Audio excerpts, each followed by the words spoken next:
498 मध्ये जेव्हा केस फाईल होती तेव्हा ती जी स्त्री किंवा बायको केस ज्या जणांची नावं लिहिते तेवढी सगळी रेकॉर्ड होतात सगळ्यांवर म्हणजे त्यात हजबंड असेल, हजबंड नवरा असेल, दीर, दीर, वडील, वहिनी, सासू, ननन, भावजय किंवा इवन तो त्यांचे सासू सासरे सुद्धा. बर म्हणजे ती लिंक ट्री पुढे वाढत जाऊ शकते. बर मग एकेकाची नावं घेत गेली बेलची.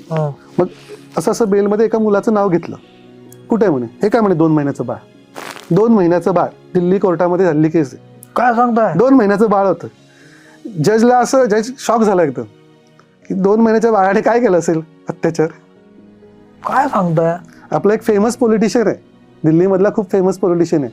त्याच्या वाईफने डोमेस्टिक व्हायलन्सची केस जेव्हा त्याच्या अगेन्स्ट फाईल केली होती त्या केसमध्ये तिने त्याच्या कुत्र्याचं पण नाव लिहिलं.